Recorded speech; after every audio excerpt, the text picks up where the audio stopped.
I love building PCs, but I don't have a shit ton of money to just keep building PCs for fun. So instead, I'll spend a little bit of money to be able to build virtual PCs forever. Yay! This game is actually fairly interesting. Why? Because basically all of the major PC brands licensed out all of their shit for this game. We got Intel and AMD CPUs, Corsair power supplies and CPU coolers, and, well, Razer keyboards, because that's how you know you are an epic PC gamer. I mean, the gameplay for this game doesn't really change. In the career mode, which is in my opinion the only real mode to this game, you run a computer repair / building shop. Now, as you progress, the jobs get more difficult, and you'd expect that. But sometimes it gets really damn annoying. You have people emailing you that their PC randomly stopped working after they beat the shit out of it in a bit of rage. Excuse me? Then you get the PC to diagnose what's wrong, because, apparently they don't know what's wrong, and the motherboard is just broken. Like, thanks.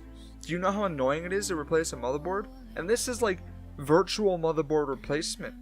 This is nothing compared to replacing a real motherboard. Go fuck yourself. If you don't know how to build a PC, that's fine, because this game has a tutorial for it, and it has a sandbox where you can practice or whatever, and you can build whatever you want, but I don't find that fun because you can't really, use the PC. And that's just one advantage that building a real PC has, because, well, you get to play the games on it, but then again, I don't want to drop another $800 just to build a PC that I wouldn't even use. The soundtrack to this game is very basic.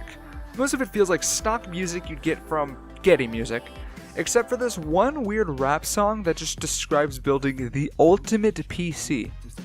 The soundtrack's very hit or miss, and in general, it's just kind of background noise. I say that a lot when I review games, don't I? And no, the graphics aren't amazing, but they work. And they work well for the kind of game that this is. Now, as this is a simulator game, it's kind of... I don't know, it just kind of gets boring if you play it for a long time. Not like I'm doing well making progress through the game by splitting up my play sessions, but this ain't Skyrim, or Dark Souls, or Persona, or any RPG in general. No, well, like I said earlier, this game has a tutorial, but if you want to know how to build a real PC, it's not great for that. You gotta go watch, Linus Tech Tips or something, or whatever. It doesn't matter where you get it from, just look up the tutorial if you want to build a real PC. So, what do we do now? I mean, damn simulator games, and my never-ending cycle of making short videos. Well, guess we're done here. Thank you for watching another episode of That Game Review Show. If you want to play this game, say it's worth it. Wait for it to go on sale, though. It's even more worth it then. It's fun, and just a good way to burn time. Now, James is reviewing next week, and get ready for around, I'm gonna guess, 20 minutes? Let's see. To the best of my abilities.